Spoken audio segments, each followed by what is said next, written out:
Zigong Shui is the palace of the child, and the easiest way to locate this is to use 4 of your fingers below your belly button, and you're at Ren 3, but then you want to go about 3 inches on both sides.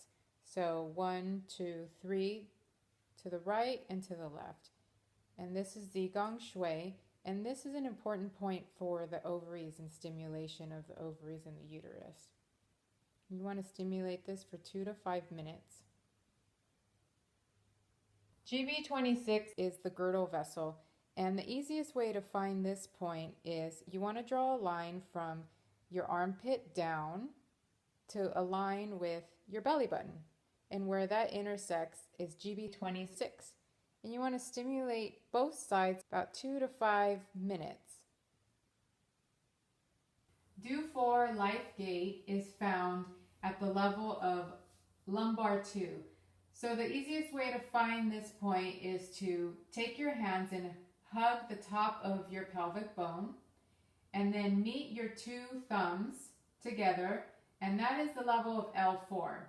So you want to go 2 bumps up, and that is about the level of L2, and you massage directly on the vertebrae at Do4, lightly.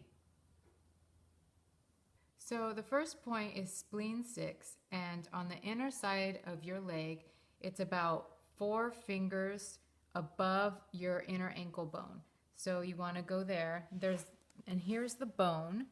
You want to go where it's tucked in between the bone and where the muscle meet. You want to start pressing and stimulating right there. You will feel a tenderness. It feels slightly bruised there. That is the point you want to continue to stimulate for about a minute or 2.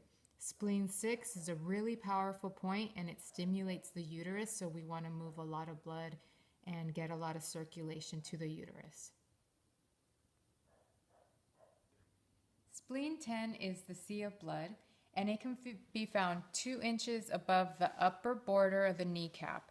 So here's the upper border of the kneecap, and then you want to go towards the inside of the thigh and then up. And there's going to be a little indentation where the muscle meets. You're just a little bit, about an inch away from the kneecap, but on the inside of the thigh. And you're going to feel a tenderness once you press into the muscle there. And that is spleen 10. You want to stimulate that for a good 1 to 2 minutes as well. This moves the blood and really increases a lot of circulation, and it also decreases inflammation to the uterus. UB17 is found 1 inch to the sides of T7.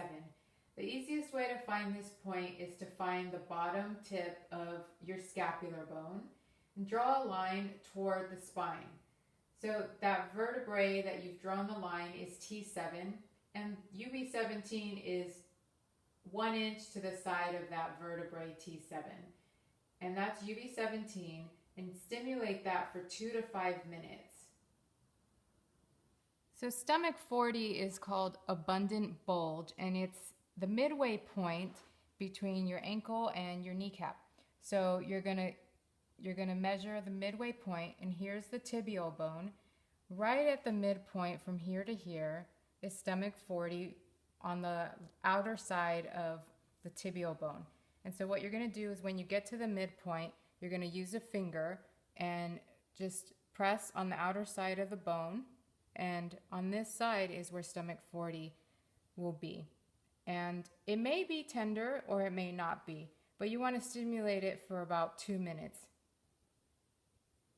Ren 3 is the central pole of conception meridian, and you want to find this 4 inches below your belly button. So the easiest way to find this is to take 4 fingers below your belly button, go down the midline, and that's Ren 3. You want to stimulate that. That's going to be right on the top of the uterus, and you want to stimulate that for a good 1 to 2 minutes. Ren 6 is found on the midline, 1.5 inches below the belly button. So you could take your thumb below the belly button and your pinky finger, and right below the pinky is Ren 6. And you're going to just stimulate that in deep circular clockwise motion for a couple minutes, 2 to 5 minutes.